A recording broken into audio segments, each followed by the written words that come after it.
competition for the player.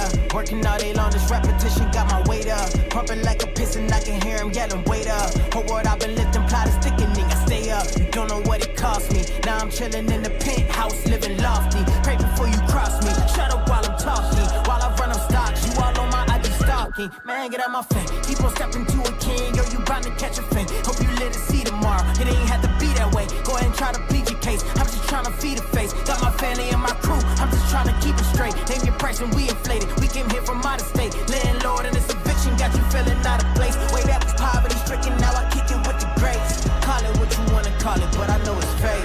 I really am a diamond from the dirt. It was really perfect timing in a blur. Wrote the record in the curse. Off the record, I had no one to console me when it hurts. For what it's worth, the glass is half full. I'm foolish, guess you were right. Doubted my whole life, but that all changes tonight. The price is going up, it ain't what it was in the past. I shoot gets the last laugh. You in danger, danger, danger. Got revenge in my eyes, nah, you in danger, danger, danger. I'll get even when I beat the odds. You in danger, danger, danger. Man, come on, it ain't no surprise. Hard to look me in the eyes when I feel anger. Who am I? Ha, danger. Got the recipe, ain't really hard to re-up. Ay. Heroes in my city, yeah, they need us. They stop calling me soon as I put my feet up. They all know I'm dangerous, I'm always down to tee up. Like a party out in Boston, all that talking is exhausting. I've been swimming in my profits, better come to me with caution. Pity you so I don't mind you. You had to front the city just so they could get behind you. Man, that's a shame. I feel more and more strange when I see what I became. All this power, all the money, guess it come with all the fame. When I look back in the mirror, I'm the only one to blame. What a shame. Put my blood, sweat, and tears all in the game. Too much love for my city, I'm just here to play my part. Way too many lost souls who just don't know where to start. Find my way out through the art, I'll do whatever it takes. Call it what you wanna call it, but I know it's fake. I really am a diamond from the dirt. It was really perfect timing in a blur. Wrote the record in the curse. Off the record, I had no one to console me when it hurts. For what it's worth, the glass is half full. I'm foolish, guess you were right. Doubted my whole life, but that all changes tonight. The price is going up, it ain't what it was in the past. I shoot, it's your last laugh. You in danger, danger, danger. Got revenge in my eyes, nah, you in danger, danger, danger. I'll get even when I beat the odds. You in danger, danger, danger. Man, come on, it ain't no surprise. Hard to look me in the eyes when I feel anger. Who am I? Ha, danger. Dangerous, dangerous. Dangerous, dangerous. Dangerous, dangerous. Who am I? Always saying way too much and not enough. I got two moves, fuck the world or fuck some commas up. We've been going in so long, forgot who's got it out for us. Look up in the mirror and see a diamond who got out the rough. Bitch, I made it through, that's a sight you wait to see. Cause I never needed you, like the way you needed me. Back to the basics, I finally got it. And baby, I won't let them take it. I'm destined for greatness, mixed that with some places. And baby, you got you a star in the making, I swear. All these raindrops on my head, thought I would never see the sun again. Still remember when you said that sometimes you wish we never met.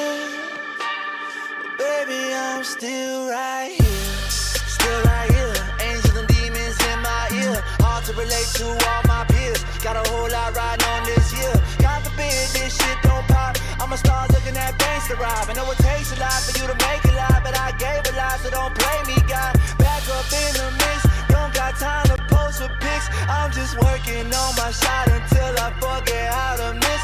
Yeah, back to the basics, I finally got it. And baby, I won't let them take it. I'm destined for greatness, mixed that with some patience. And baby, you got you a star in the making. All these raindrops on my head, thought I would never see the sun again.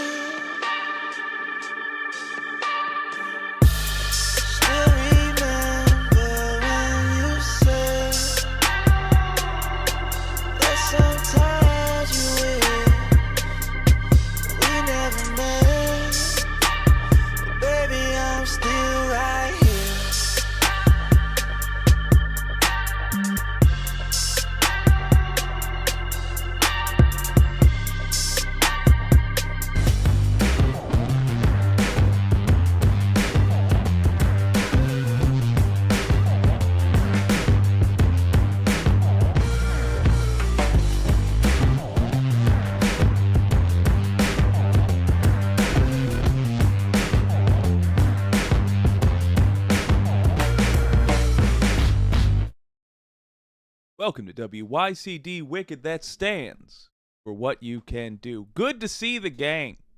Good to see the gang. Good to see that I am, in fact, live and just barely alive. Lordy Lou. Yeah, we should be...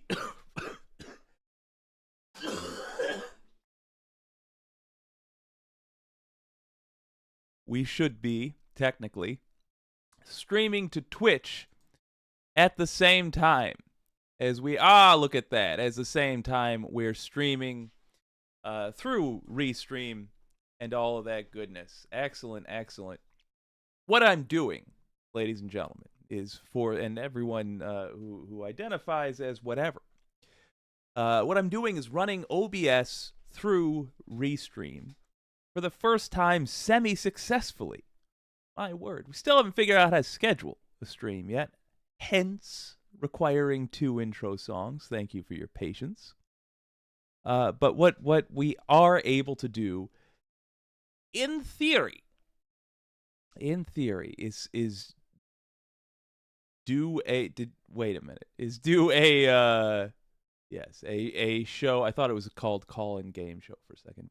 But do a call-in show and also play video and audio and what have you. But that does mean I'm going to ask for your patience here, because what I will be doing, because I have not figured out how to do this not live, what I'll be doing is attempting to figure out how I now offer and accept calls. How I switch to the Restream studio for the calls while still enjoying the ability to play videos and what have you on OBS. Anyway,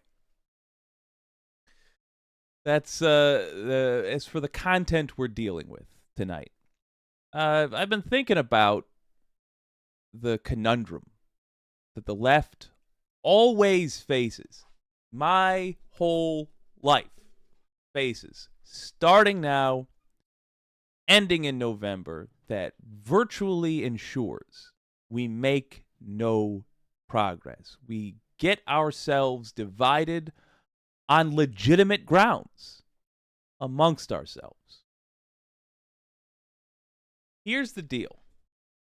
I'm going to ask at some point, probably in the form of a poll, for people to raise their hands. Not identify themselves, but specifically, but just make themselves known if they don't intend to vote for Biden. And if somebody does express that in the comments, don't jump on them, please. I'm asking you. Don't jump on them. Don't say, but Trump is all this and all that. Nope. There are, you guys have heard me make the case for Biden many ways.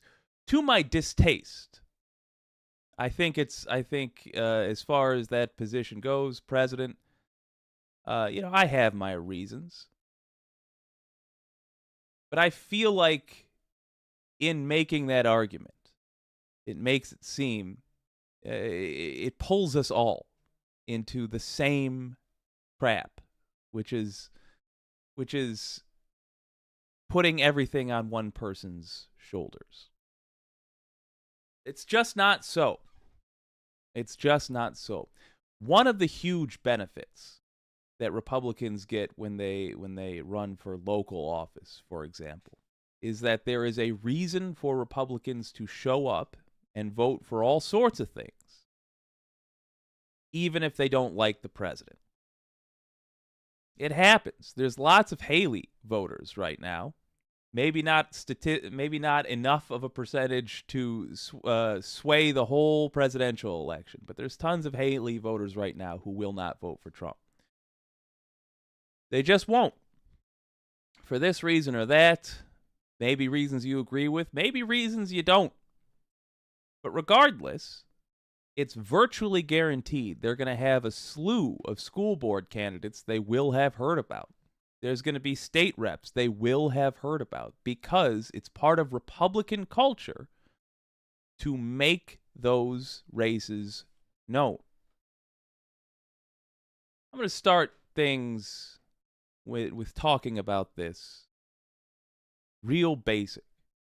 And I don't mean talking to you guys like you're kids. I know you're not.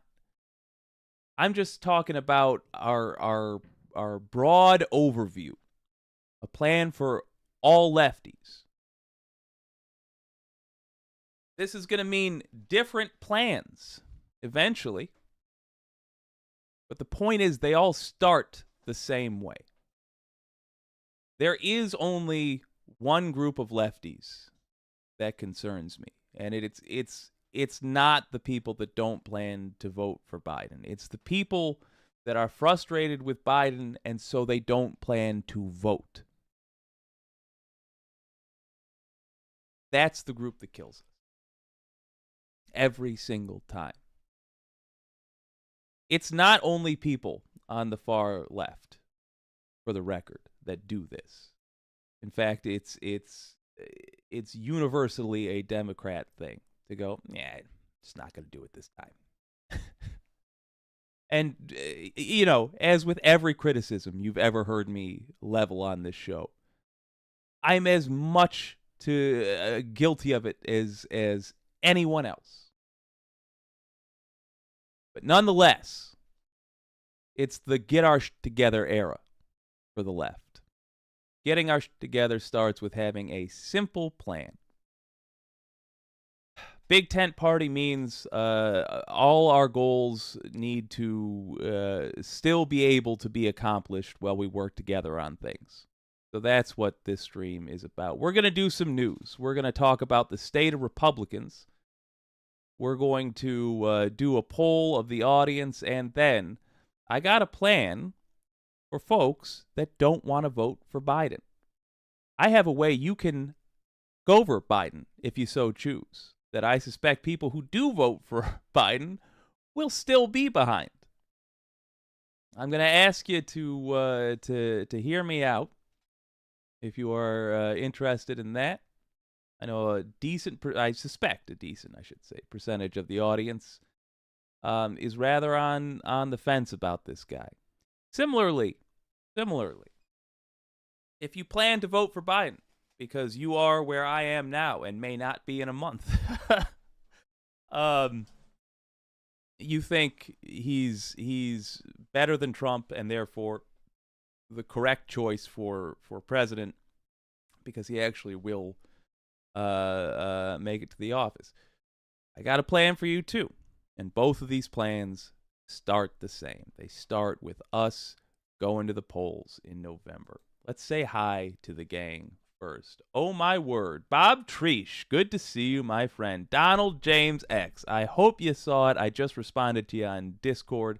I'm sorry, COVID's been just crushing me, but I'm frothing. I'm champing at the bit to finish that second edit that we were working on. Pinkerbell with the new profile pic. My word.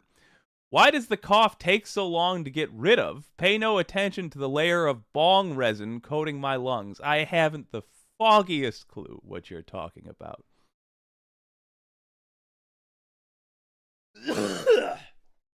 Listen. Something, Cheech and Chong. Donald James X, I blame solely the voters for being easily bought by big money campaigns. I'm kind of with you. I mean, I don't think you're wrong, but at the same time, I just want to acknowledge it takes a big money campaign to sway these voters, meaning their instincts need to be changed, meaning their instincts are inherently good. So there are evil and unfortunately boring and therefore ignorable forces at work. Jeff Bezos is not generally a very interesting person. But by God, does he get a lot of evil done. The Koch brothers, when you just look at their daily activities, it's writing checks to psychopaths. The act of writing a check is not that interesting. The act of funding independent media organizations, not that interesting, but it has a massive effect. And, frankly, advertising on CNN and MSNBC and all these other places, it's not interesting, but it has an effect. And that is where we get this behavior that frustrates us so much. More than half, the majority of society is programmed by television. They get their news from the same 5 or 6 sources that have all the same advertisers, or at least mostly the same advertisers. Imagine if all people got their news, or the same percentage of people got their news solely from the internet. You'd have Raid Shadow Legends as the number one tax break getter of all businesses. You'd have Harry's Razors being handed positions of power and massive yada. You get it. It is corruption which takes effort and also takes, frankly, an obscene amount of money, which is going to be the topic of our first story. After I say this quote from Pinkerbell. He was so rich, his money is still making our lives worse. So I think it's fine to blame them both. Referring to the Koch brothers, the Koch brother that passed. Pitchfork's Dragon correctly mentioning that one of them has passed. Mars Falcon, my word, good to see you. The Kochs made their coin building and running refineries for Adolf Hitler. When that well shot itself in the head, they built and ran refineries for Joseph Stalin. They are American success story. That is so true. Teddy Cool, what up? What up, Teddy Cool? What up, Vincent Morales? He called me Mr. President and everything. Wait a minute. Roland Martin. I got to go up to what Vincent Morales was saying. Just got done grilling. All right. Well, I've lost the thread. Aaron W., good to see you. The anti-corporatist, good to see you. Oh, we got the whole gang here. All right, let's get on to it then. Let's do some stories. I feel like we've said our hellos. Oh, I guess we'll say hi to this my twink co-host. Look, we needed sex appeal. I'm sorry, it had to be added. I have to pander to some degree. We're switching back into audience building mode, although learning lessons from the past. Every show, I feel, can benefit from a little bit of sex appeal. So that's why we have this hot idiot back here. He doesn't talk so much, but he does a job. I will record this now. There we go.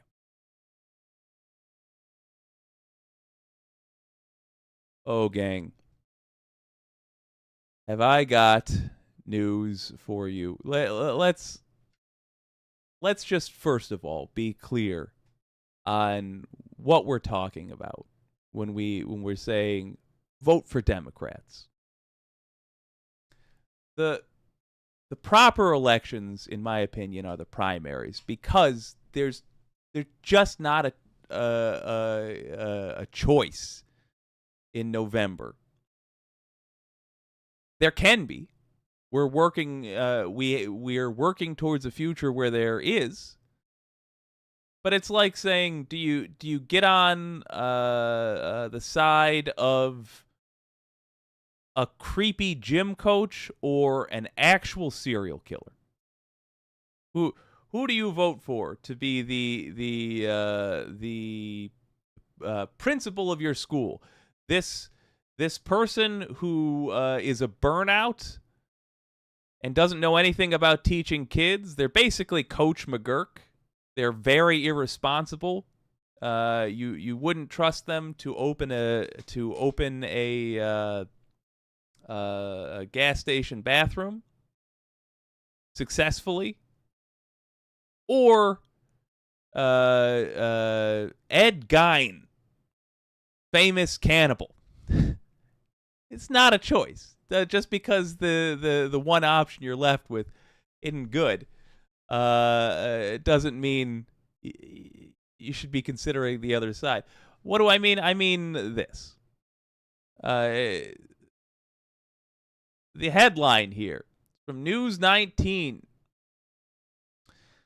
Man charged with harvest murder worked in Senator Tom Butler's campaign office. The man charged after the Madison County Sheriff's Office found a body in Harvest Thursday has apparent ties to the Alabama and Madison County GOP, including working in Senator Tom Butler's office. First of all, let's give some praise to local journalists here. Maggie Madison, Josiah Elmore, Logan Sparkman. The three of these folks, I'm going to assume digital producers and a reporter, put this together and did a damn fine job. Kyle Luter was charged with, first of all, the guy's name is Luter. Off to a hell of a start. Kyle Luter was charged with the murder of 54-year-old Derek Walls after the Madison County Sheriff's Office found a body at a home on Capshaw Road. Campaign finance records and social media posts show Luter has ties to the Alabama GOP and was in a paid position for Senator Butler's campaign office. A social media post by Senator Butler in May 2022 identifies Kyle Luter as his campaign chairman, and financial records show he was paid for administrative work. Butler's office paid Luter over $10,500 in both 2022, 2023. Records show this is good work. I hear so much complaints about the death of journalism, and I agree, it's on life support. But that, ladies and gentlemen, is just, good old gumshoe journalism. That's folks combing through the records, finding out who this guy is, and boy, it turns out he's a standard Republican. The Madison County Young Republicans Facebook page says Luter was their vice chairman.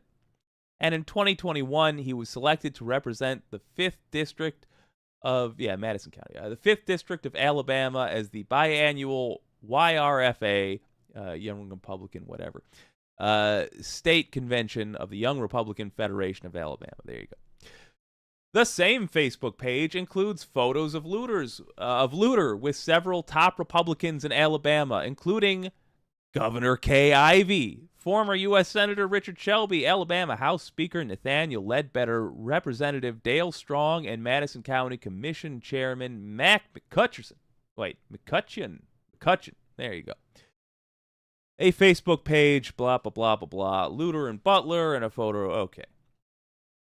Prayers for him and his family, said Butler. News 19 had reached out to Senator Butler's office for comment regarding Butler, and Butler responded, prayers for him and his family.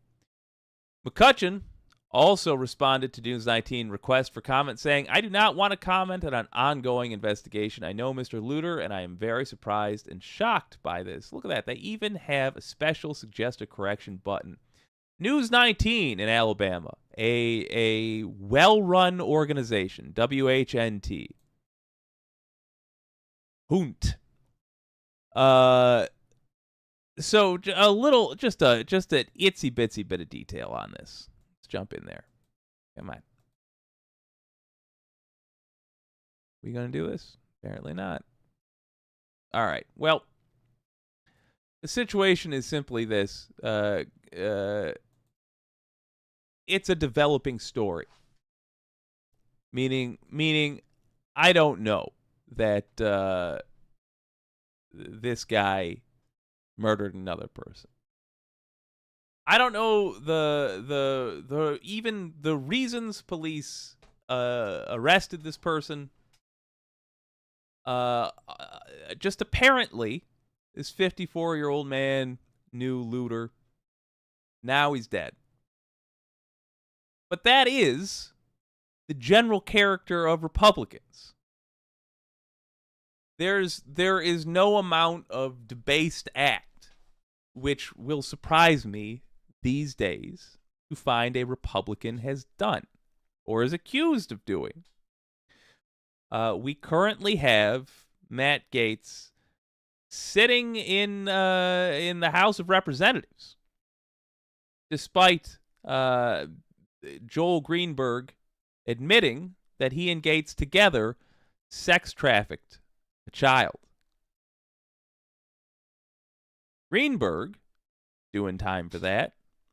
Gaetz is not. Why? Because Gaetz made it into office. If Luter had made it into office, if he was a Republican who had been elected, if he had gotten to that point in the politics game, I truly doubt that charges would yet have been filed. I mean, they could have found him drenched in the man's blood, and charges would not yet be filed, in my estimation.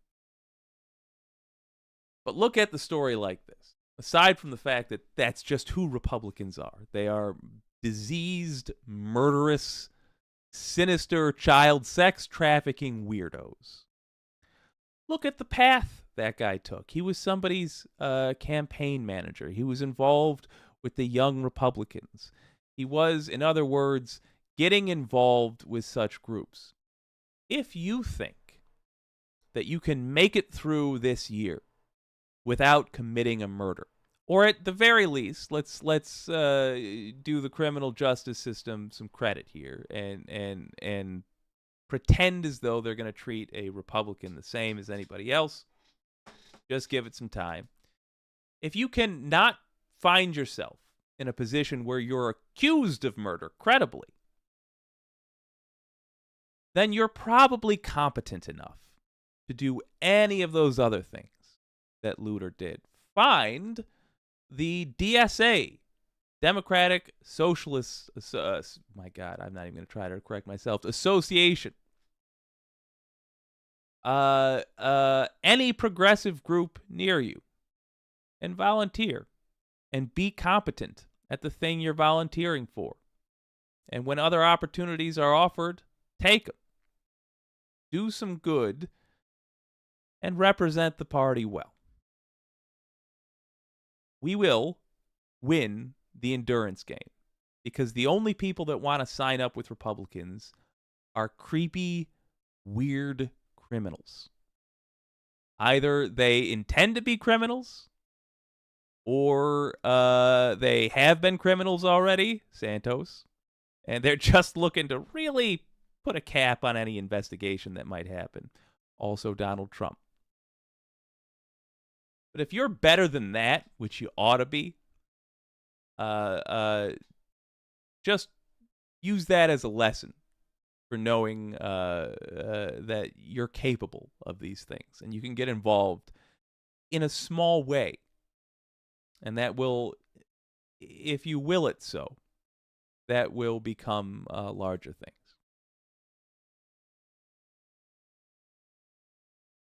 Now, if you took offense at the fact that I called Republicans diseased, I want you to know I meant it. And I'm correct. They are, this is coming from a guy whose nose is dribbling. So again, I will point out that I am rarely better than the things I criticize. But that doesn't mean you should be satisfied with that. That doesn't mean that you're not better than that. You're certainly better than your old pal, Jake. But Republicans, that's something we can all put our arms around each other and agree, well, we're all better than that. Republicans are diseased because they just decided to be on the side of grossness. Florida. This is in the Guardian. Florida is swamped by disease outbreaks as quackery replaces science. Richard Luscombe, thank you. I'm going to take one of these. Hold on. Mercy me.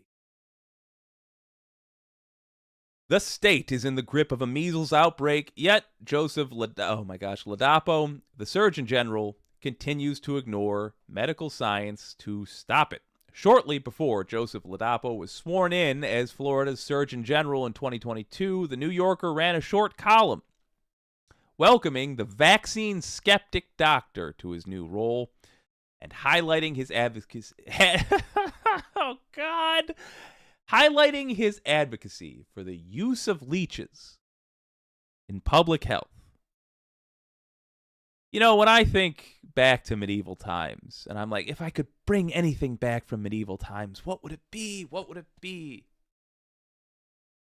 Would it be the titles, the capes? Would it be familiarity with horses? No, I would do the Republican thing, obviously. Bring back the social structures and the doctrine. That was, I don't know if that was supposed to be clever. And the doctors. There we go. It was satire, of course, a teasing of the Harvard-educated physician for his unorthodox medical views, which include a steadfast belief that life-saving COVID shots are the work of the devil, and that opening a window is the preferred treatment for the inhalation of toxic fumes from gas stoves. But now, with an entirely preventable outbreak of measles spreading across Florida, let me just read that back. Entirely preventable. We did not need to have this. But we do because Republicans are in charge in Florida, and Republicans cannot run anything. Republicans are wildly incompetent. And when you have Republicans in charge, you get ancient diseases creeping up. We have measles now. You know that thing that you can take a vaccine and get complete immunity to? Not COVID. Not COVID, where you can take a vaccine and get some immunity to, unless, of course, you get a massive viral load, in which case you get a lighter case of it than you would have because you have the vaccine. However, measles, you can just get a pass on. Nope, I got a shot because it's 2024, and we have dealt with this already. Nope, Republicans want to pull us back to old problems. Medical experts are questioning if quackery really has become official health policy in the nation's third most populous state. When people visit Florida, are they going to be bringing measles back? Understand, some people can't get vaccinated. I mean, they genuinely cannot get vaccinated. Which means when some Republican idiot decides they won't get vaccinated, even though they can, they just won't. Because they're doing a thing. They're cosplaying as somebody who understands how anything works, I guess. They endanger the people who genuinely cannot get vaccinated. So they are going to be manslaughtering these folks with measles. Good job, Republicans. You are scum. As the highly contagious disease raged in Broward County Elementary School, Ladapo, a politically appointed acolyte of Florida's far-right wackadoo governor, Ron DeSantis, wrote to parents telling them it was perfectly fine for parents to continue to send in their unvaccinated children.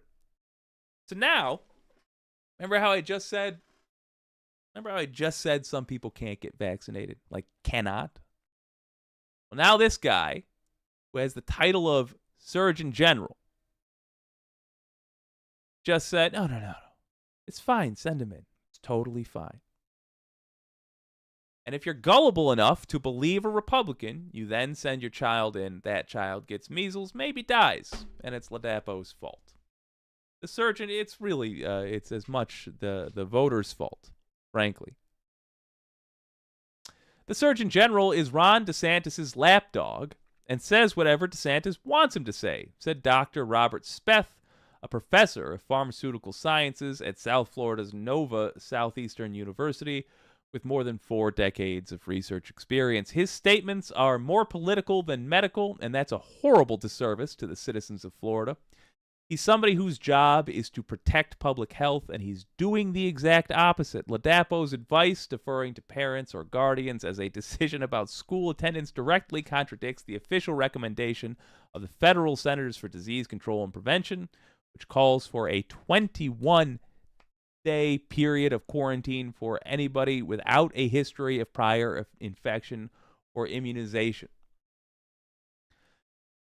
Do I have to explain why it's important to listen to that? Why those numbers exist?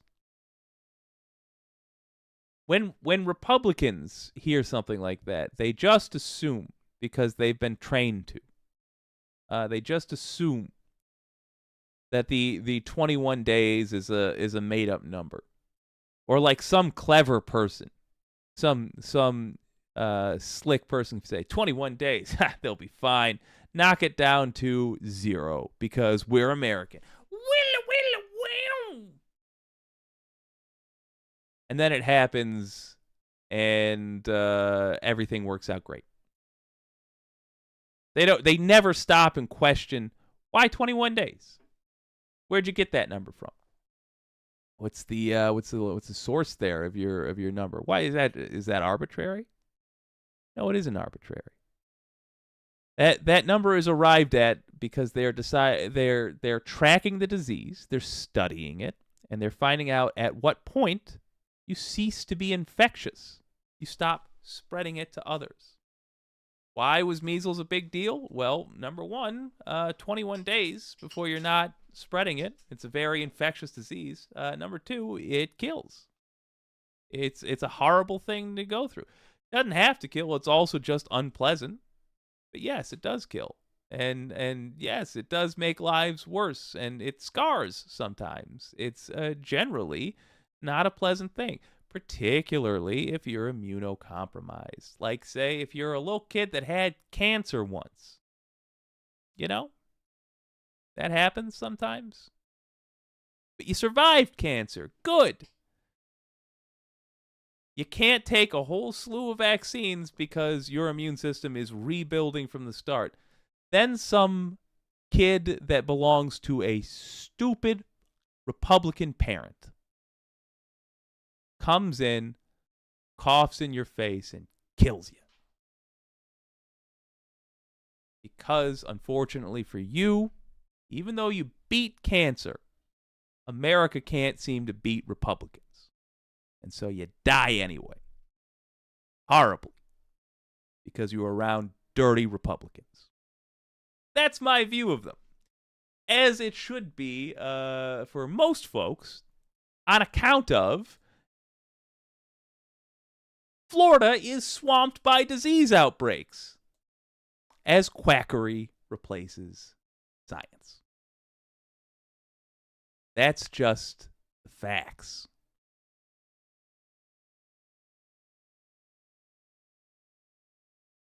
I would defy a Republican to come on here and tell me how they're not filthy disease creatures, how they are not the very things they constantly claim other people are. They just devolve. I mean, we've always known they were untrustworthy beasts. But my God, it's so on the nose these days. I do enjoy the inflammatory language. John Bailey, the Spanish Inquisition. No one expects it. Correct, Mars Falcon. Pitchfork's Dragon. People are assuming irrationally that they'll handle the Nile crocodiles problem, and I doubt. I don't follow. Pitchfork's Dragon. I'm just saying, how did the Everglades get to a point where they are asking people to kill Nile crocodiles on site? Because they released Nile crocodiles into the Everglades. That's why. Yeah. Whoa, the anti-corporatist. Holy crap, dude. You'll never believe what I just thought of. If Bernie doesn't have to register to run until early August, can any of us register to run? I suppose so, but I wouldn't. Unless you have a specific plan in mind, you know? Cowan Jack. F this quack doctor. He's going to be... Let me try again. Cowan Jack. This quack doctor. He's going to get people killed due to this bull. A rake, DeSantis, Rubio, Scott, Luna, Stobe, etc. for this. Deport this. No, I don't stand by the last part. I think I'm on board except for the last part. No. No. If you genuinely want to come here, you can be here. But I'm going to call you a quack doctor if you're a quack doctor, and he absolutely is a quack. My God. Pound this coffee because it's getting lukewarm. I'm running hot. All right, enough of me ranting in a cruel way. I enjoy using the dehumanizing. Let me go mask off for a second. I love using the dehumanizing language that the right likes to sneak in when they're talking about anybody who's not white. I love using that to talk about right-wingers, mostly because I'm hoping it goads them. But make no mistake, I am no better than almost anybody I criticize. Except for Republicans. I mean every word of it, you motherfuckers. Every word of it. I am trying to be inflammatory, but I fucking hate Republicans. I mean, and this I want to be clear on, the politicians with a pure, like truly one of the few pure things in my life, with a hatred that is so sincere. It's deep and abiding. You know, you see two people sometimes, and they're just so clearly in love, and it's wonderful. And you know that love will always last so long as those two are there. That's my hatred for the Republican Party. It's my sincerest hope that one day it's this niche thing that I'm angry at an old, long forgotten party, still shaking my fist at the echoes of a demon. But we have measles again. We have measles again. We have Nazis just walking around, not afraid to show their heads. No. Pleased to say we're Nazis, but if you're wearing a dress and you don't look feminine enough, then you have to be nervous. No, I won't have it. Not in my country. All right, let's talk about serious people. For once, I'm talking about Democrats. You know, people who are actually worth a damn. Now this is where I'm gonna run some polls and what have you, and we're gonna lose the flow of the stream just a little bit. Oh, Environmental Coffee House. Hi, Jake. It looks like you're feeling better. I've been watching in the labor room, and I just came in to get my phone. Well, hi, Sandy. I am feeling better. Just enough to remember that I'm furious with Republicans. Folks, if you want to check out a streamer who you actually could show to family members without a heavy asterisk before sharing, Environmental Coffee House. It's a fantastic show. She talks about, it's going to shock you, the environment and the fact that, doom encroaches. But she does so in a way that, for some reason, I cannot explain, I find comforting. I'm looking forward to doing a joint show with her soon. assuming both of us get our shit together. It's stars must align. That's the way it's always been. Okay, poll time. No, but you are a more acceptable person. I don't know how to put it. Are you planning on voting for Biden? I've just put a poll up. You guys will see it in a moment. It's, or perhaps you already do. Anyway, here's the explanation for the poll you might already be seeing. Are you planning on voting for Biden? If you click on an answer there, I won't be able to see who voted which way, nor, as far as I can tell, will anybody else. But regardless, I want to be absolutely clear. As of now, this is a safe spot. If you see somebody with a different view than you on this matter, chill out. Beyond even chilling out, go a step further. Don't ask them to change that. Now, I might later advocate for a position on this. Vote for Biden, don't vote for Biden. Right now, I think it's perfectly well known. I'm in the vote for Biden camp because I like humble plans, believe it or not. I enjoy risking it all when it's not much all told. But when there's big risks, when there's fascism on the line, yeah, I like humble plans. Don't ask them to change. I'm not going to ask you to change that tonight. Similarly, if you don't plan to vote for Biden, don't ask the people that do plan to vote for Biden to change that. At least not tonight. I'll give you a forum for that too, if you want it. That's not what tonight's about.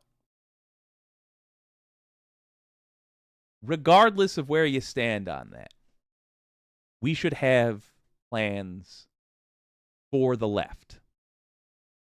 If you are a Biden voter or not Biden voter, the plans of the left should be bigger than Biden. Step number 1, more progressives in office overall. That's step number 1.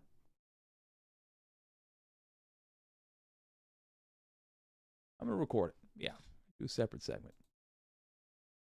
Stand by. You see the normal splash screen.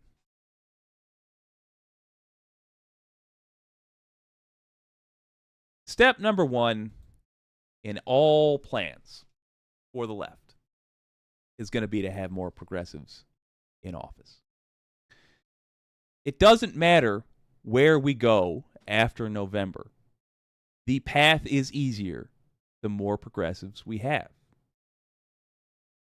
The one, in my opinion, the one unacceptable stance on the left is to pretend like not voting at all. Never mind voting for Biden or not, because goddamn, whole can of worms.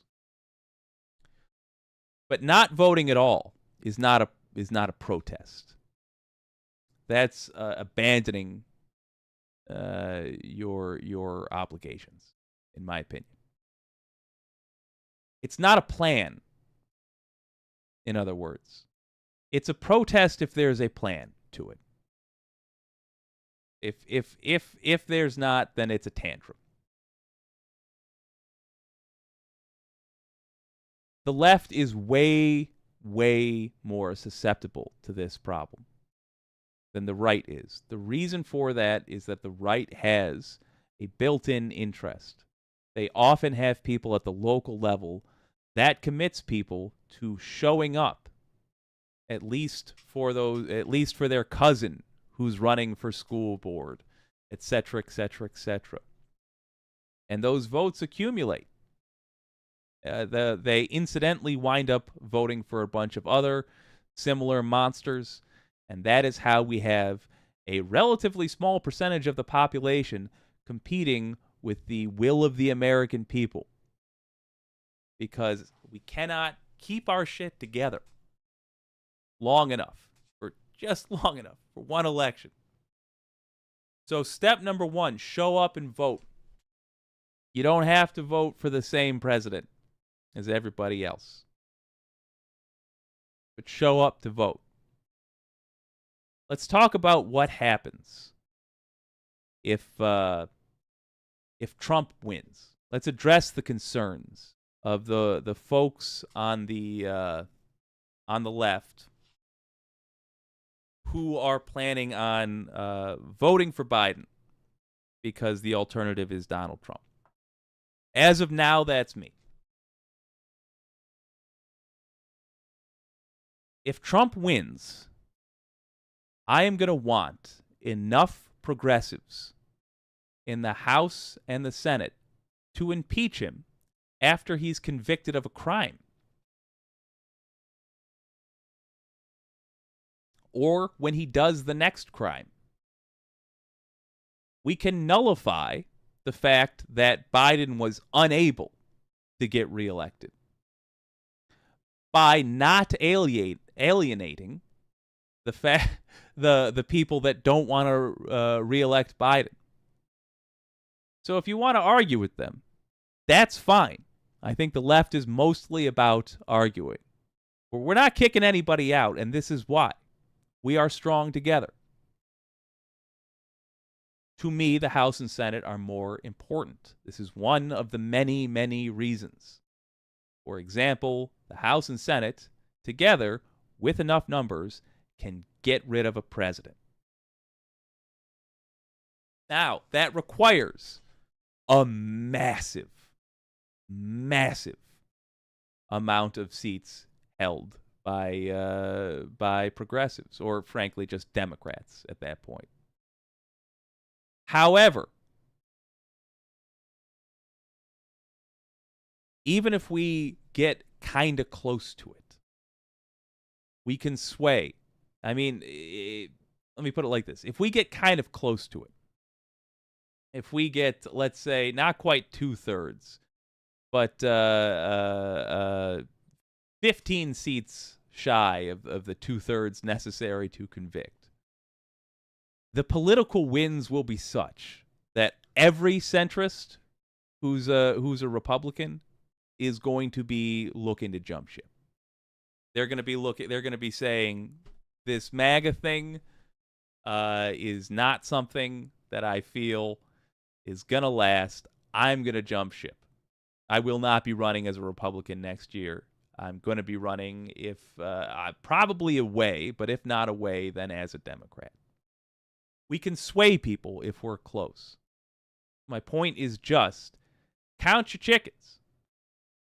I know they're not, let me try it again. Count your eggs and hope like hell they all become chickens. Don't start tossing them away. If you see somebody saying, I'm not voting Biden, don't discourage them from voting at all.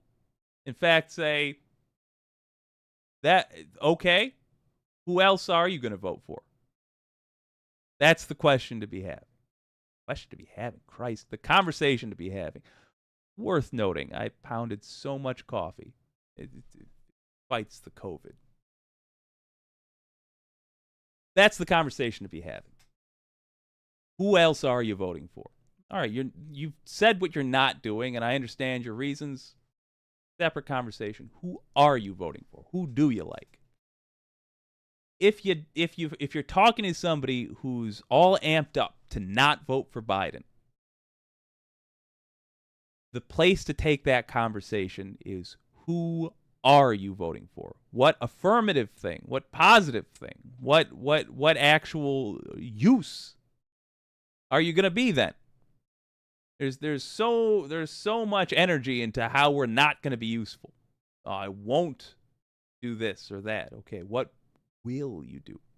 Who do you like for governor? Who do you want to represent you in the state? Who do you want to represent your state in the Senate? How do you want them to run? Have you watched how they're running? These are the things to get them thinking about.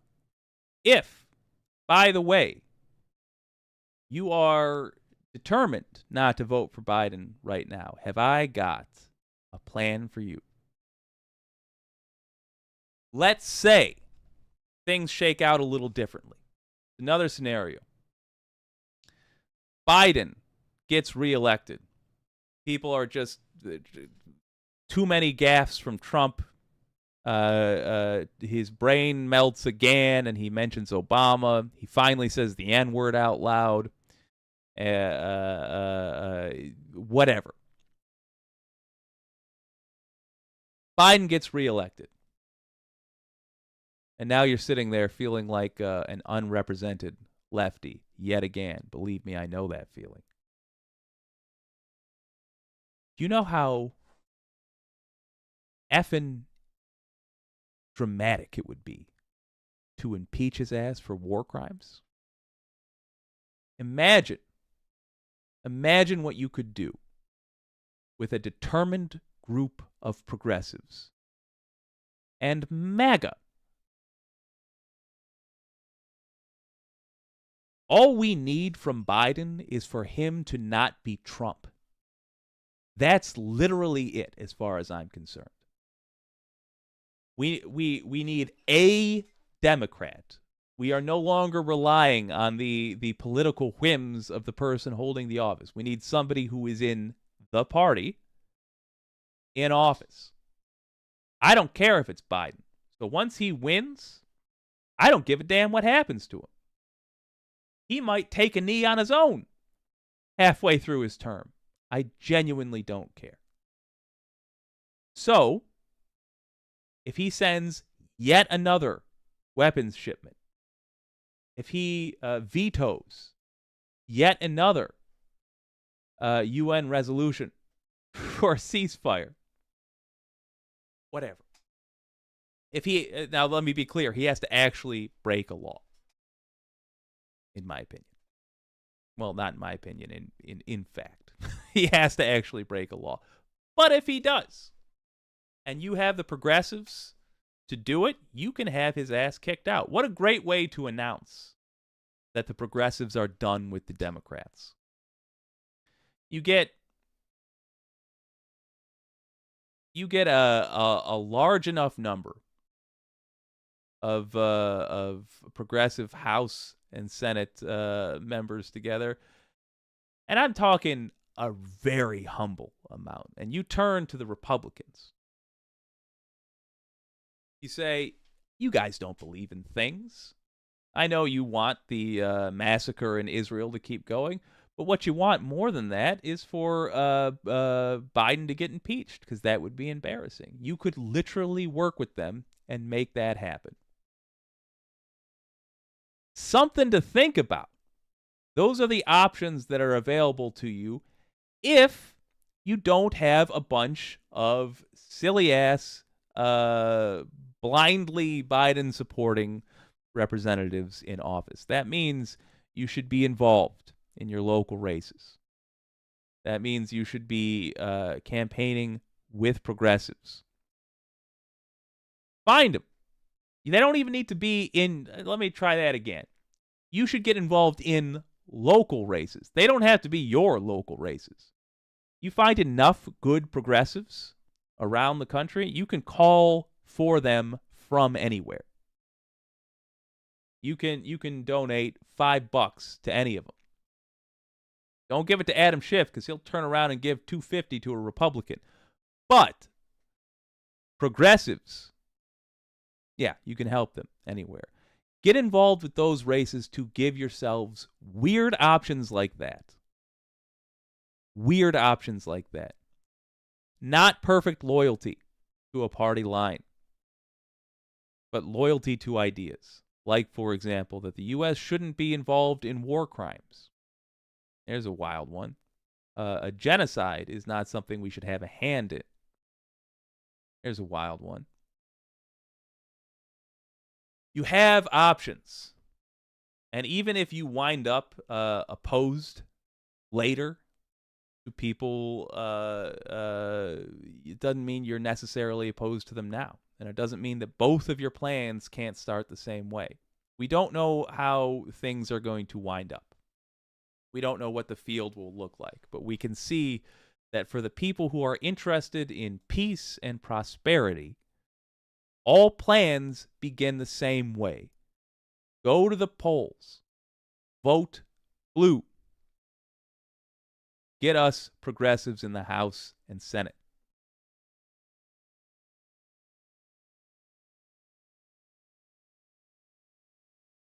Let's see what the Wicked community has to say. Oh, this is perfect. I can't wait.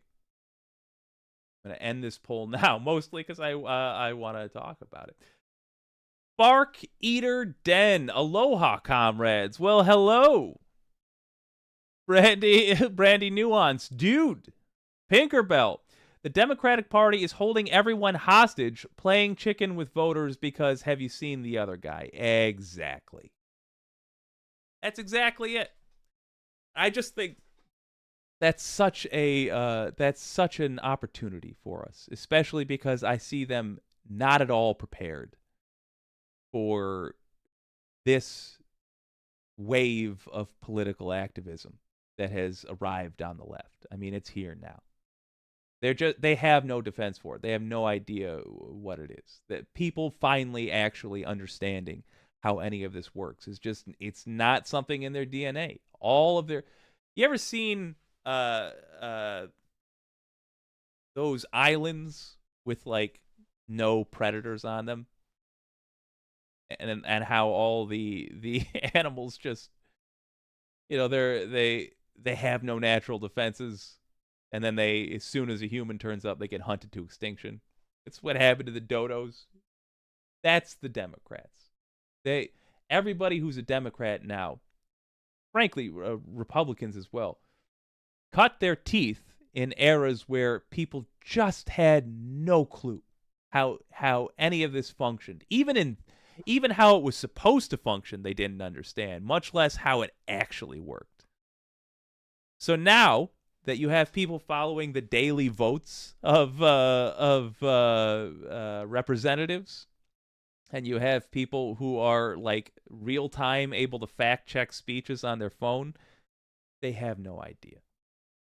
So when we have Joe Biden continuing this genocide in Gaza with his accomplice Bibi Netanyahu, I suppose I should reverse that and say Biden's the accomplice, but whatever.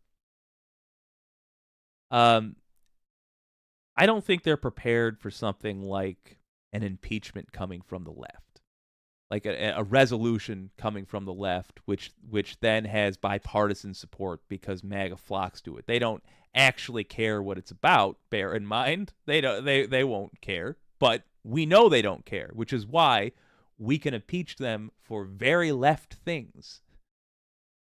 And there's no consequence. What's the consequence to us? We get Kamala Harris versus Biden? I mean, for me, same thing, except now she just saw her boss get his career. Now she thinks maybe we don't send any more of those weapons shipments. Oh, it says here we're obligated to. What it doesn't say is that we're obligated to participate in a war crime. That we're not obligated to do, so I'm not going to do it. Also, I don't want to get impeached. I do want the president that afraid for their job. And that's a future we could live in. Similarly, let me not go too far on the side of, let's get Biden. Because again, that's putting too much value on the one person. All serving as a distraction from where the real power is. The real power is in numbers, reflected in Congress. It's a headache. It's a headache at that point, whoever the president is. And it's just the size of the headache we want to deal with. I'm still of the belief that Biden is the lesser headache. In fact, having Biden in office makes it easier to threaten the president. Because we know MAGA, whatever's left of them after the elections, will side with anybody that's negative towards a Democratic president. So, great. But it's still, it's all just a headache if we get the House and Senate. Control of the House and Senate, that's where we get laws passed. That's where we actually have control again, and we're not in the ultimate milquetoast competition. Let me use the hand example. House have to please a population about this big. Senate, you got to please a whole state, so you're going to be very milquetoast and very centrist, which means often I compromise with Nazis and people that don't want to be killed by Nazis. Centrist, Democrat. President, whole country. Going after the whole country. And we wonder why we get more and more milquetoast, because the only race Democrats truly pour their effort into is the presidential race. At least it's not every 8 years now. At least we do it every 4 years. But come on, we're better than that. The real fight is in the House and the Senate. And we have lots of options either way. So, don't get too mad at your counterparts. Let's look at this poll. So in just about the leftist... Oh, no. Where did I do it? No. Now I got to scroll back down. So in just about the most left stream, at least I'm aware of, are you planning on voting for Biden? About 70% said yes, and 30% said no. Between us, understand, there are paths. There are paths where we work together and not against each other. As in, our interests do not clash, even though you have separate intentions for the presidency. 70-30 split. That makes sense, given the consequences of Trump and given the severity, in my opinion at least, of U.S. involvement, the severity of the crime that is U.S. involvement with Netanyahu's actions in Gaza. It makes sense. But agreeing or disagreeing on that is secondary to whether we agree or disagree on whether there should be a Republican House or Senate. The answer should be resoundingly no. I hope to hell that we find out in November that America is smart enough not to elect somebody with 91 criminal charges against them. I suspect that's going to be the case. But even if you think it's going to be the case, don't act like it. Show up and vote just to be sure. And even if you're not planning on voting for Biden, that's fine. Vote for somebody blue in the House and the Senate. Vote for your local progressives if you can find them. If you can't find them, just vote for any Democrat, because they are going to be better than the disease-ridden criminal party that the Republicans have officially become, but secretly have truly always been. Case in point, side note, disease-ridden. Ronald Reagan ignored AIDS. So did George H.W. Bush. Can I give that to Ronald Reagan? Does the timeline add up? I have to genuinely think about that. But George H.W. Bush, I don't. So we'll just stick with his vice president turned president. George H.W. Bush ignored AIDS. Crime-ridden. Well, there was a consent decree that they had to sign because they were so filthy at the polls that they were intimidating people who were trying to vote, and it was just decided by a court that they couldn't be trusted. How about this? Iran-Contra. How about this? Nixon. Not just Watergate, but when he betrayed us. You know, he betrayed us in the peace talks because he was running against somebody during Vietnam. Johnson didn't want the peace talks to... Yeah. Basically, every Republican has been a filthy, criminal, business-loving scumbag. Not your business, their business. Listen to Rachel Maddow's Bagman on that note. Oh, Vincent Morales. Happy belated birthday to Vincent Morales. Just had to barbecue today. It was beautiful in Denver. My word. Pinkerbell. Reagan was elected in 80 after being governor of California. He ignored AIDS. You're quite right. Did Reagan ignore AIDS? I know the answer is yes. From 1981 to 86, refused to address the end. The extent of which shocked me. Oh. Okay, noted, Pinkerbell. I just saw your Discord chat. Thank you for the heads up. Bark Eater Den. It's just they've all just jumped by. Oh no. Oh no. Guys, I just lost all my chat. Well, on a related note, it's going to come back in a moment for me. On a related note, I want to see if I can take calls. We will see. I can embed. I can. What I'm trying to do right now, so we don't have dead air here. I'll narrate what the deal is.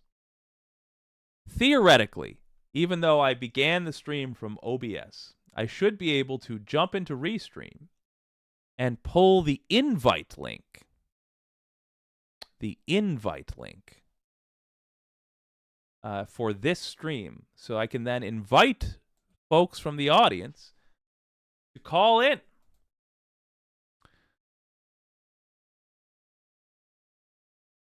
And, nope, thought that was it. You have one seat left. Okay. I should be able to invite people to call in so that we can do both a call-in show and an OBS powered show. However, that's going poorly, and I'm likely to give up on it shortly. Donald James X. Okay. Well, look. It's one hopes that I figure this out eventually. If not, that's okay. We also have our good friend Harry Littman to talk about Republicans trying to block you from voting.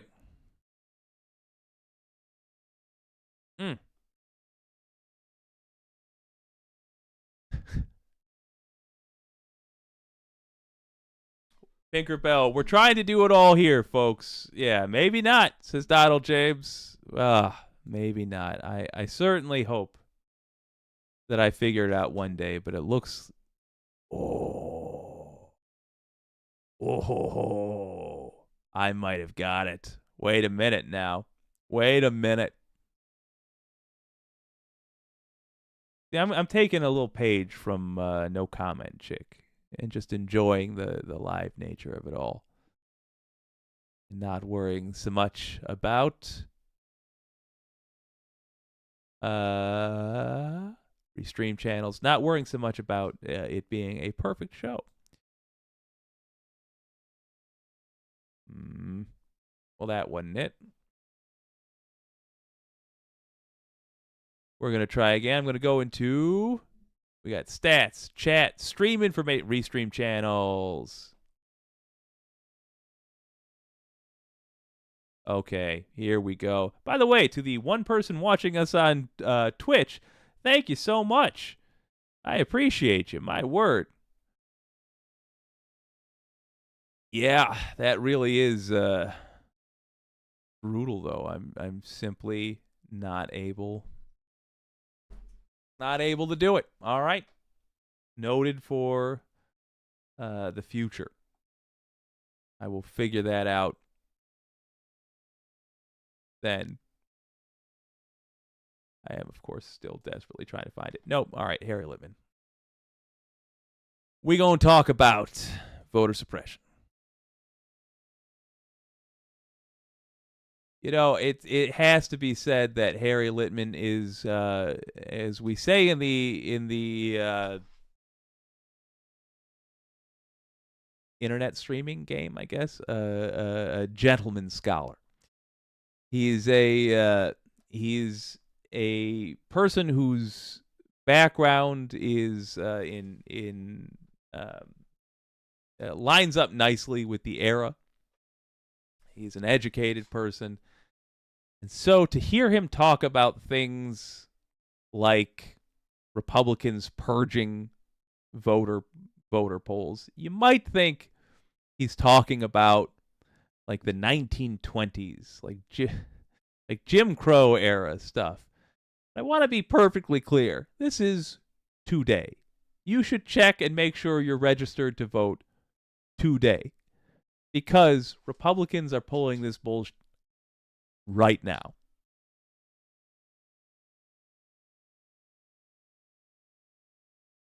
Hey everyone, Harry here to talk about a pretty important story that has escaped notice in the tsunami of political news with Super Tuesday. But the New York Times has a long piece and did some excellent reporting about a fledgling but ambitious effort by MAGA Republicans, and a central figure here is Cleta Mitchell. You may remember her from, a former Trump lawyer who was involved in all kinds of nefarious misdeeds, was on the call with Brad Raffensperger, had to resign. Cleta Mitchell, yeah.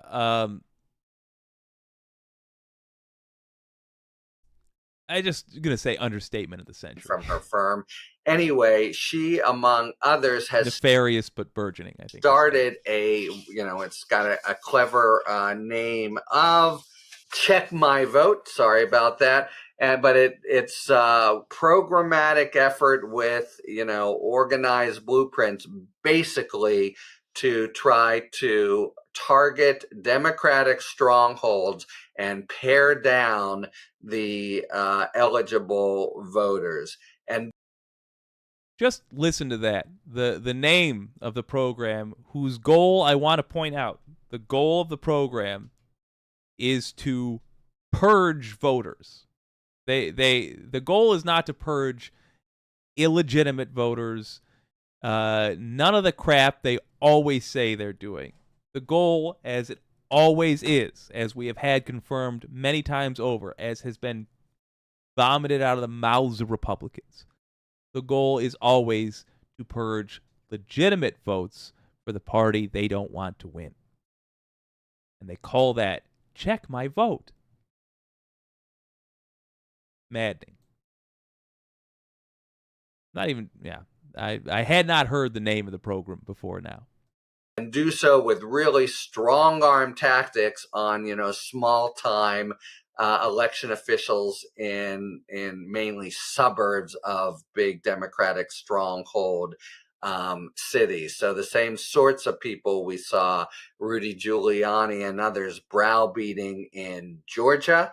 That's their quarry here. So they are basically alleging, by the use of different sort of software, that Democratic voting rolls have been illegally expanded in different ways, but the main way being that registrations occurring in different jurisdictions. And so, a voter who registers then moves and registers again, except it turns out, no surprise, to be mostly 100% bullshit. So that this was all happening very quietly on purpose.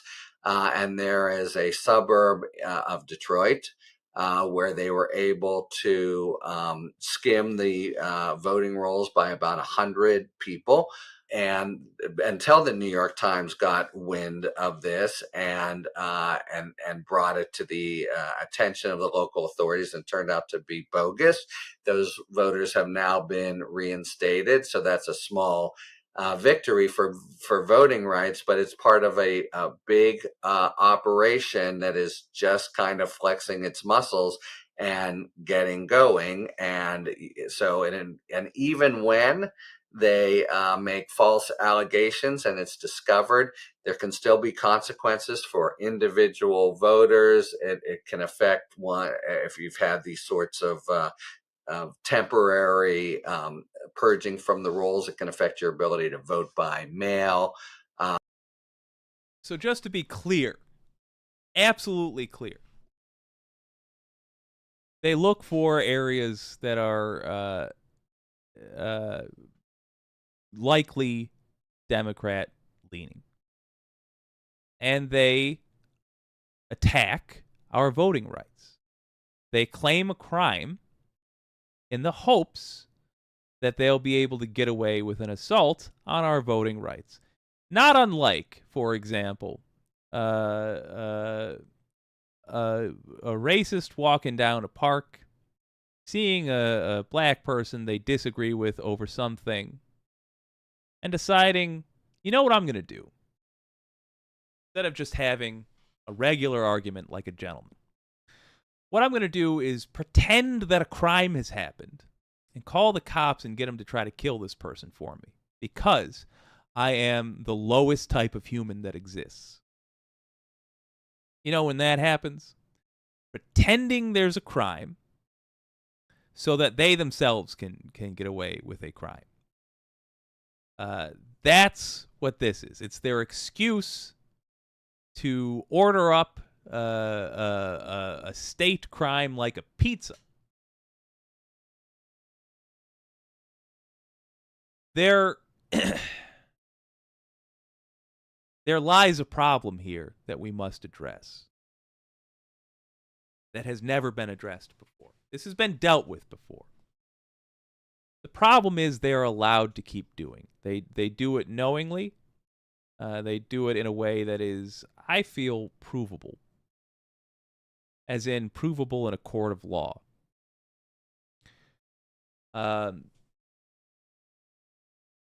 This has happened many, many times in the past, going all the way back to Jim Crow times. That before this. This is just like the common way to be corrupt in America.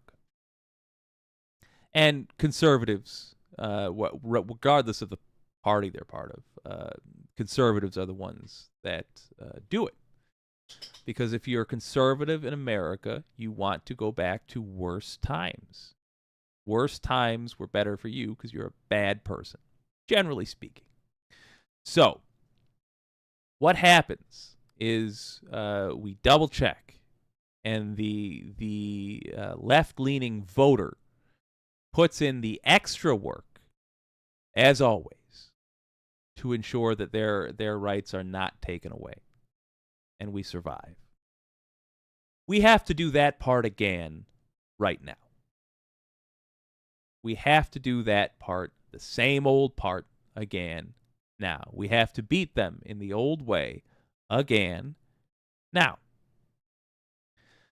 What should change? And can only change if we first beat them again in the old way, is that criminal charges should be pursued for this. We have, in the form of Bonnie Willis, this gal, template for pursuing that. This is a RICO case. A group, in an organized manner, tried to defraud us. They tried to nullify our votes. This is a RICO case. I don't care if the government, well, I would care, but I would prefer the government charge the case and lose 12 times than not charge any case at all. This was an organized assault on our rights, and there cannot be no reaction. In fact, there has been no reaction, and what you get is a coup. It always leads to that eventually. We're there now. So the response needs to exist. Not it needs to be improved. It needs to exist. Thus far in history, our only response has been check, make sure you're registered. What Republicans would love for us to do is to say, oh, they won't go after them criminally. Why even bother? Well, the reason you even bother is because they are trying to get you to not vote. You knucklehead. Vote. Do the thing they don't want you to do. It's literally that simple. But it is not enough to just say, whew, saved ourselves again, just barely. Let's take no precautions. Let's not answer that injustice. Let's just let them get away with it. That's not acceptable. Back to Harry. But bear that in mind.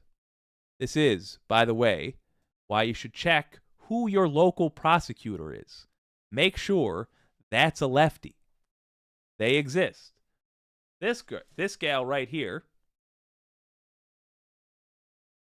if I read that book correctly, was one of several, frankly, rather centrist Dems in that race for Fulton County DA, District Attorney. If you were following her race at the time, I suspect you would not be terribly thrilled with Fani Willis, and you'd be right to be not terribly thrilled with Fani Willis. Doing a hell of a job now. Doesn't mean, you shows what you know, nothing. It just means that having a Democrat in a position of power matters. The difference between a Democrat and Republican is as huge as the difference between a progressive and a Democrat. The best thing to have in a position of power is a progressive. Make no mistake. But doesn't mean we don't learn lessons from people who do a good job, no matter where they come from. Fani Willis, that's one of them. We now have a template for prosecuting these crimes, and they are crimes. It's a RICO case, especially if it happens in Georgia. But boy, I got to tell you, going all the way up the chain, Merrick Garland, this seems like an organized conspiracy nationwide to deny votes of U.S. citizens. That needs to be addressed. I realize there are laws that say, oh, well, you're not supposed to do that. Oh, well, if we bring this up to the Supreme Court, let's find out how they'll phrase. No. There are simpler, more to the point laws that deal with this, and the fact that they haven't been pursued in the past lies solely on the fact that the people in charge of pursuing them have no interest in that, because they are, generally speaking, Republican. I cannot think of a non-Republican attorney general that has ever, let me just check my notes, existed. And we haven't put pressure on them. What's changed? We're going to put pressure on them. But first and foremost, you can check that you're registered to vote. It can require you to make certain showings on election day and the like. And of course, that's exactly the notion. It's just a kind of a newly minted for 2024 way to go around and try to reduce Democratic voters, or if nothing else, kind of set the stage for a post-election challenge, and say we have, as happened in 2020, these, all kinds of voters who shouldn't have been there, et cetera, and all focused on especially Democratic suburban strongholds in, of course, and it's the thing to remember for the election again and again, including when you see these lugubrious national polls, in the 6 states that are going to decide the election no matter what, and usually in little subdivisions of those states. So they are very carefully targeting those, and it's got a sort of pseudo-official kind of approach where they've in the county in Waterford County outside of Detroit, they basically browbeat the clerks and told them you have to do to purge these people from the rolls, or you are breaking the law. We're talking about mild-mannered, often sort of senior citizens who do their patriotic duty, God bless them, for the country in elections, who are now, being faced down by the MAGA machine to try to strip Democratic voters only from the polls, or at least lay the groundwork for challenging them later. So kudos to the New York Times for having uncovered. It's a big piece, like 10 pages long, a big piece in the Times, and it's clear that it's a much bigger operation with the organization of some really questionable customers like Cleta Mitchell. And, there's nothing illegal about going around and trying to make bullshit claims. Oh, not so. But when you have cowed election officials and you're only going one side, actually, I shouldn't say that. It is illegal if you're making false claims, if you're essentially defrauding, and that may be what's happening. I'm glad he said it, because he's a smarter man than me, and I was going to jump on that. So, here's something about the law, which as a layman who has been in a lot of courtrooms for Don't Worry About It, I've noticed.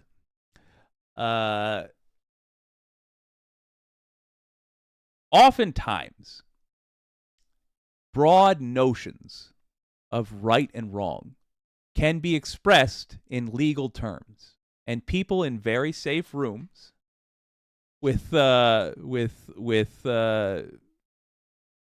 good bit of distance between them and consequences will casually say, well, the letter of the law says that no rules have been violated here, even when something feels really wrong. But then, miraculously, a court case will come up, and somebody who's just got a big old paycheck will have found a way to phrase what that feeling in your gut was that told you it was wrong in legal terms. If, for example, you were just now sitting there thinking what Cleta Mitchell was doing seemed super immoral and super dishonest and would have had negative consequences for a whole lot of voters, is there really no law that says you can't do that? That you'll find there is. And I think if you think about it in simple terms, then you'll be able to phrase it in such a way that you can ask, what is the law that was violated here? For example, if you are knowingly, and that's key, that's what makes it difficult, but if you are knowingly looking to purge people from voter rolls, specific kinds of voters, if that's your intention, is that allowed? The answer is no, the law does not allow for that. That's a violation. And you got to find out who's in charge of enforcing that law. I'm going to let him wrap it up. Now, I understand there's a difficulty in proving how knowing it was, but I also want to point out these piggies have had no natural predators for a long time. They've had no resistance, so they are not used to covering their tracks. They don't have a lot of skills developed at all. So it would not surprise me if there was a recorded conversation somewhere of Cleta Mitchell and who knows who else saying we need to get less Democrats on the polls. What can we do about it? I know. Let's pretend like we found problems in heavily Democratic areas. If that's found, guess what? Rico. Here, but the bigger problem is that they're getting, clerks who don't really know any better to, meekly acquiesce to these, aggressive insistence that voters have to be pared back. And once that happens, this is sort of general fact of life in election law. It's just hard to undo in time. So if they're able to do this, they're going to identify voters who you can just bet are going to have disproportionate share of problems on election day. So this is one thing that just happened to come out. It's something new. We actually found out just today, or in the last couple of days, in a settlement in Wisconsin about good old Ken Chesbrough and how the big ticket plan for 2020 of false electors actually was initiated well before people, basically just after the election, and he was a clear architect of it, not someone who was just, spitballing, as he's put it, and putting out legal theories. He was all in, including at January 6th itself with a Interesting, but off topic. So the point being, they're trying to purge Democrats from the polls. Oh, Pixel Jake shining through there. Yikes. They're trying to purge Democrats. Make sure they didn't purge you. Go check. Check that you're still registered. It's been a quiet effort, so they want to sneakily get away with that. The follow-up to this is going to be that we insist it be charged, because these punks have been allowed to play games with democracy for entirely too long. It's a shame that our Department of Justice allows it. Really means it's not our Department of Justice then. So let's take it. Let's ensure that we are not purged. Let's ensure that our votes are of use and we get a lot of political support, particularly in the House and Senate. But I want to see local prosecutors ready to rock on this case. The better we do in that regard, the easier the fight will be. But even if the whole world is against us, we're still going to have this fight.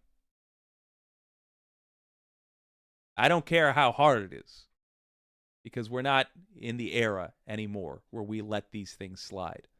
Somebody just attacked democracy again. We attack back. We're tossing them in a courtroom to explain themselves. I saw fantastic comments. I want to get to them. Let's go. The anti-corporatist. Let me read this one.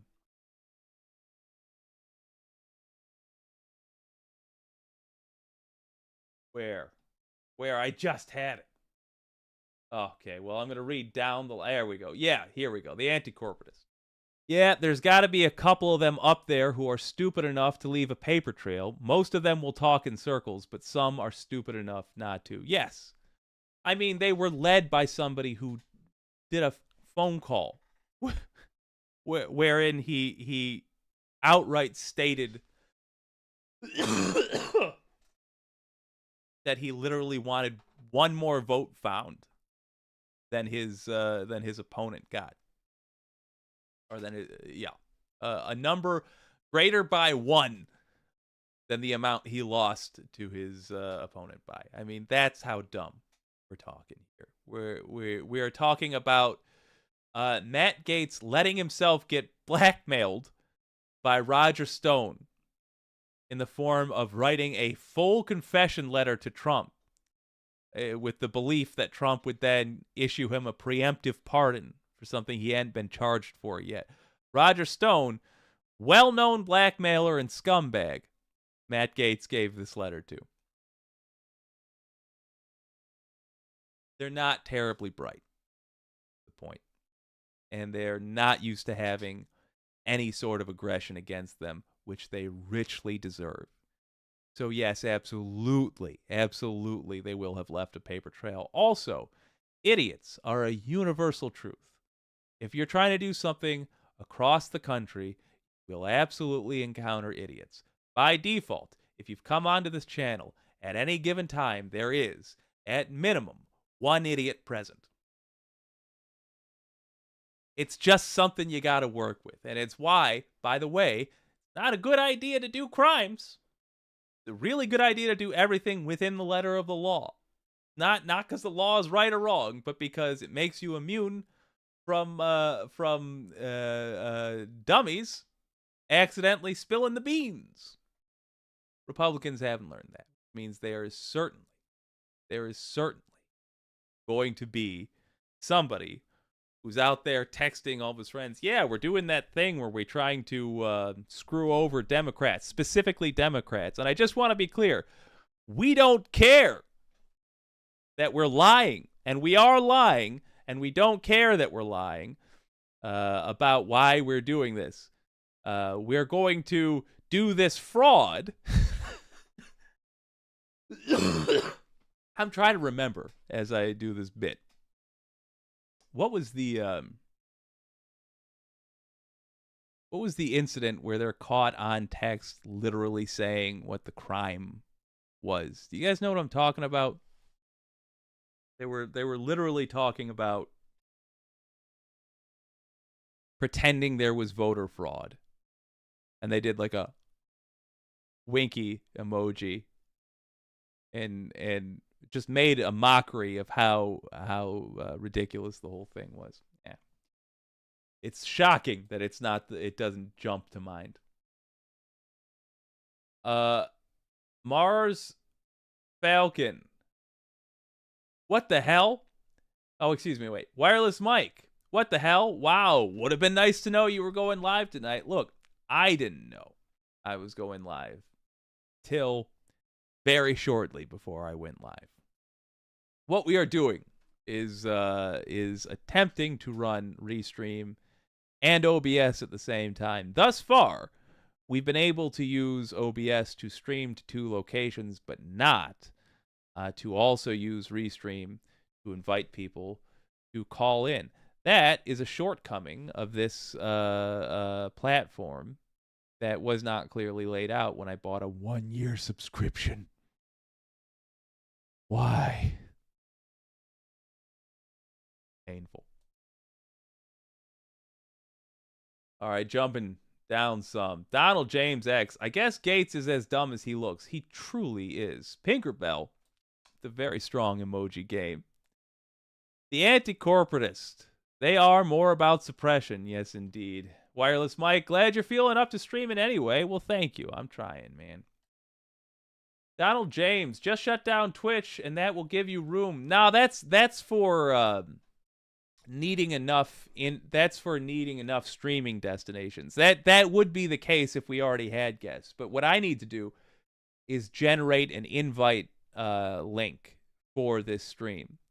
And that is normally done through Restream. That's when I load up Restream and yada yada. But I'm running this through OBS, and even if I open Restream, it won't let me affect this stream that I'm doing right now. So it would then mean that would need to be released. Yeah, it doesn't matter. Well, it does matter, but it's my demonstrating my lack of understanding right now doesn't matter. Mars Falcon. Oh yeah, they changed fake electors to alternate electors. Jake, yeah, that's right. Yeah, Mars Falcon, reminding me there in a way I massively appreciate. Yeah, they were like, yeah. So then we send our fake electors down, and they're like, stop. All right. Then we send our alternate electors down to the thing to screw with people and ruin democracy. Assholes. They're unbelievably dumb criminals that we're having this hard a time with. Tinkerbell, he's a rich politician's son, Gates, who is also a rich politician. That means he can be dumb as a bag of wet hair and still fail upwards. It's maddening. Oh, God, yeah. Yeah, the anti-corporatists. Oh yeah, fake electors. And then the guy literally said we probably shouldn't call them fake electors. Unbelievably dumb. It's shocking to me that we are having... And that dude is a lawyer. Yes, that's right. It's shocking to me that we're having so much trouble with these clowns. The fact that they're not in prison right now tells you that no matter what happens, we have work to do leading up to 28. That's the last section we're going to cover tonight, actually. Probably the longest section. Folks, it's just a loosey-goosey stream. We're going to have fun. We got to fix this. Suppose I'll record it. Dead by... God help us. Yeah, I suppose the theme of tonight is that no matter what happens, we're going to have work to do. November is going to determine how much work we have to do and who we're working against. In other words, we're picking our opposition in November. We're going to be either protesting for peace in Gaza. Let's just assume Biden changes very little. Let's assume the worst for now. Then we're going to be either protesting for peace in Gaza against somebody who thinks it would look bad to send the National Guard to crack our heads together, or against somebody who thinks it looks great to send in the National Guard to crack our heads together. That's the math we're talking about. I would rather the person in charge of sending in the National Guard to crack heads together, I would rather that person be embarrassed by the idea and try to avoid it. That's Biden. Doesn't mean it wouldn't happen. Just means it would be less likely, and also it would hurt them politically instead of help them politically. But also, we have to be building towards a permanent change. This includes busting actual criminals who try to take away voters' rights. This includes who's going to be in charge of investigating the election tampering Republicans are about to do. If you elect a bunch of local Fawny Willises, people of that mindset, to be prosecutors in your neck of the woods, that means that when Republicans mess around with the elections in your neck of the woods, and you go to your local prosecutor with demands and say, I just elected you and I found out that my vote was almost taken away. I found that I was pulled off of the voter rolls illegally on a cockamamie story. Sorry, brother. That prosecutor will actually have an interest in pleasing you because they will know they are a rarity, a progressive prosecutor, or even a particularly left-leaning prosecutor. They will have an interest in appeasing you. They will feel the pressure. They will do something. The chances go up. You want an example of them, the Republicans, messing around with elections near you? That last story. Did you hear where it took place? Waterford. For context, it's about 30 minutes from me. It's going to keep happening. It happens every election. Understand, there are a slew of election tampering stories involving Republicans every election. It's not massively reported for two reasons. Number one, it usually, not always, but it usually doesn't work. It usually gets caught. Usually, but not always. Number two, prosecutors are not interested in it. It's difficult, it's expensive, and it annoys people that they are going to try to get to vote for them. Yes, prosecutors are going to try to get Republicans to vote for them because Republicans vote on off-year elections. Republicans vote any chance they get. Republicans vote twice if they can. That we are not going to try to emulate. But Republicans vote for that constantly, and we don't. So that culturally will change. Y'all are changing it now. You guys watch political talk shows for fun. You guys, I'm not concerned about having the energy and the wherewithal to go out and vote. But get your friends. Bring them with you.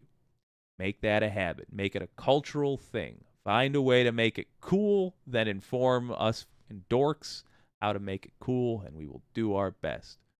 And I'll keep that sex pot up there to have the kids interested. I don't know what people are into. The point being, make it a cultural thing to vote and sway your prosecutors. Get on your prosecutor's ass. In fact, great time. If you have somebody who's running for office right now, running to be a if you're doing an election for district attorney, for example,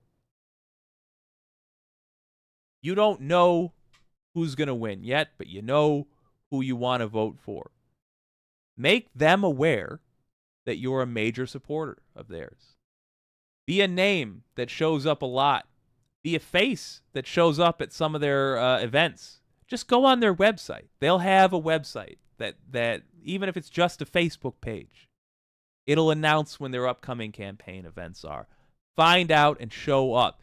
Not even because you think one person in the crowd is going to make a difference, or if there even is a crowd. Show up just so they see your mug, and on the chance that they actually make it, because 12 people vote and 7 of them voted for decency. On the chance that that happens, they will remember your face.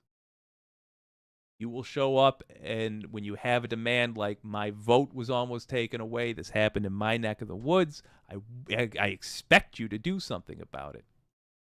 A much greater chance that they will actually do that. Why? Because they will see the sort of person, yes, literally you, but also who you represent, the sort of person who votes for them. They'll say, that was a supporter I remember from before I got this thing, from when I got nothing. And they say they want me to do this. That's how you get the law to take this seriously. That's how we play this power game. It's effed up that we have this aristocracy that rules us. But we do. It's a game of power, so play it well. Pick your side, but flex your power within your own side. Just like the unions have taught us. Show up good and early for this person. Show up good and early. Make your face known, make your name known. Just comment on their Facebook page. Comment on their whatever, if they allow it. But your support is not blind. Simply understand that you're showing up to be seen by them as well as by the media, who you would theoretically want to be doing stories about how this prosecutor you like has a growing yada yada yada crowd of support. So that later it can pay off. Later when you make demands, it's a name they recognize making demands. It's a constituent they know well making demands. These are not popular races. You're not going to be competing with waves of passionate supporters. You're just not.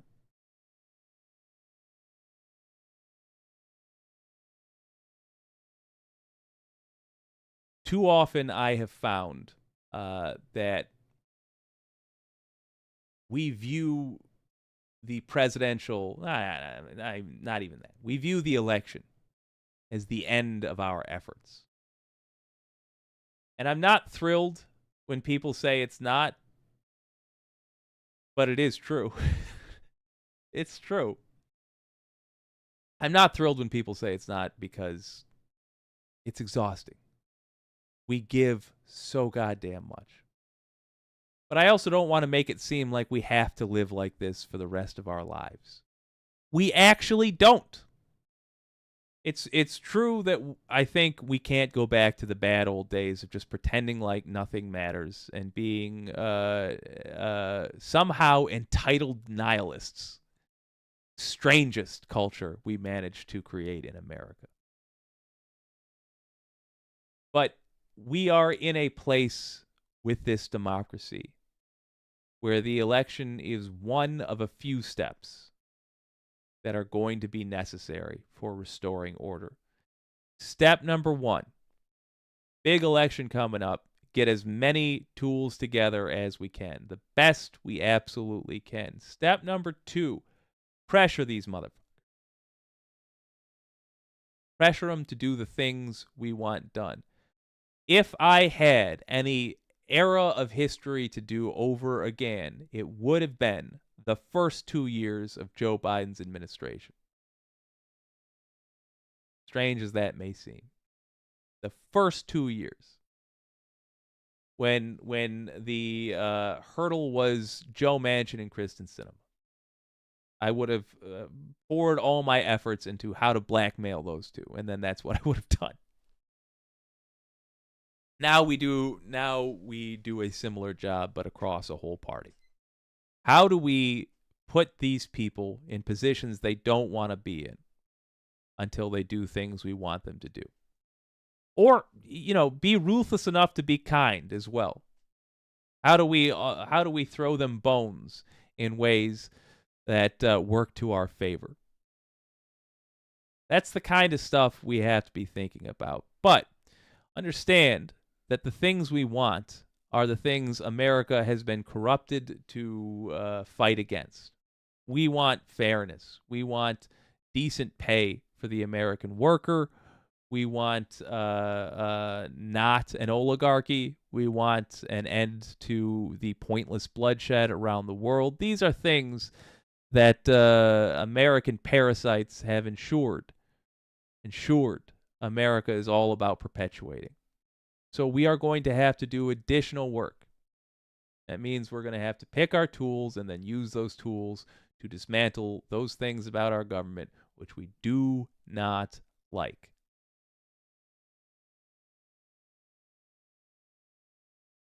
Between now and then, in all honesty, there are matters which cannot wait for November to be solved.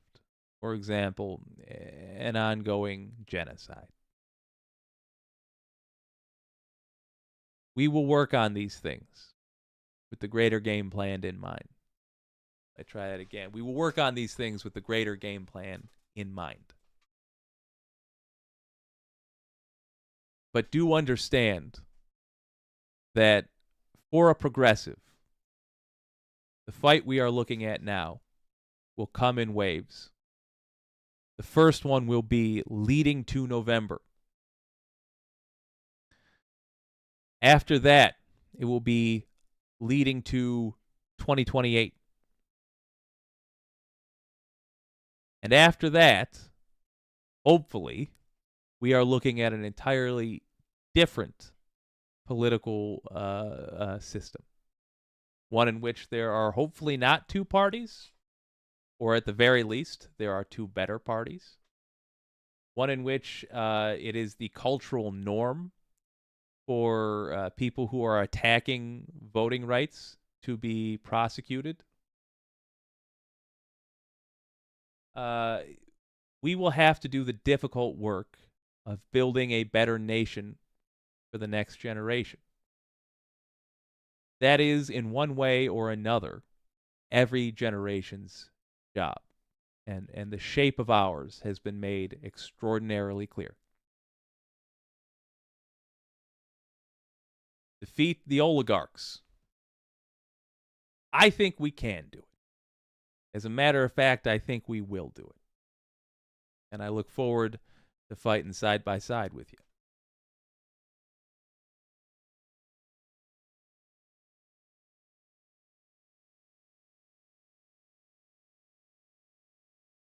Oh, see you Wednesday, Sandy.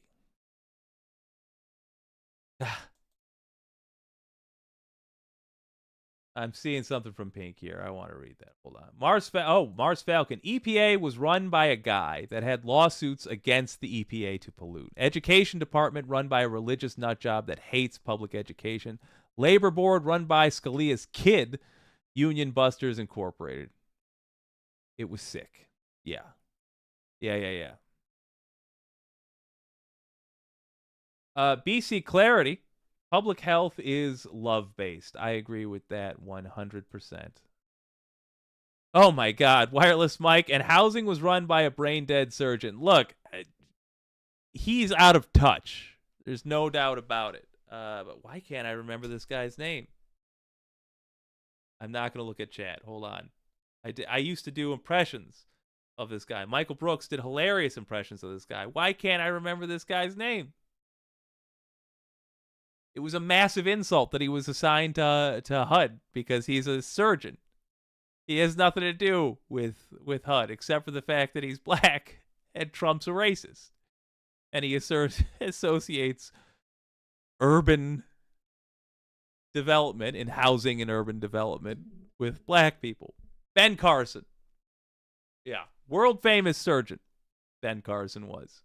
Put him in charge of HUD. He's not, for the record, I don't think he's brain dead. I do think he's evil. I certainly think he's vapid. He might actually be brain dead. I don't know what the happened to him, man. I'm sorry, I just remembered the luggage thing. Oh my God, my luggage. The middle of an interview. He's just... All right. I'll make fun of Ben Carson later. Gang, thank you for joining me. This has been a fun night. I'm sorry I didn't get the restream links up. I want to believe it's possible to do both OBS video feed and restream, but we'll have to discover that at another time. In the meantime, I'm going to cut out and maybe edit some of this here. This has been WYCD Wicked. That stands for What You Can Do. Thank you so much for joining us tonight. Oh, my name is Jake. And this is Donald James.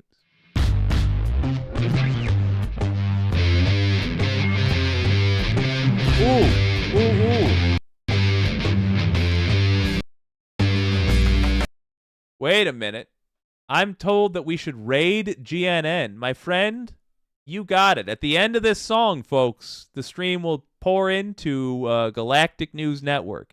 You know what? No. Somebody get Galactic News Network on the line.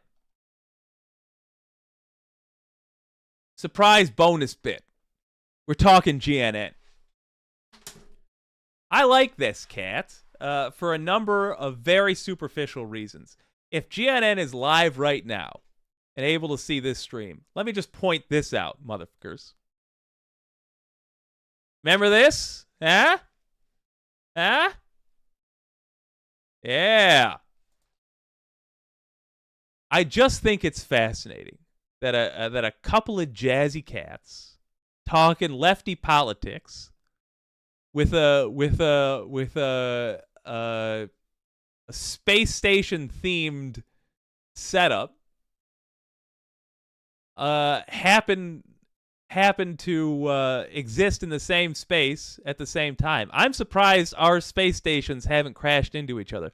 Very rarely do people ask where the void is, and very rarely do I get to reveal this. But there's other weird similarities.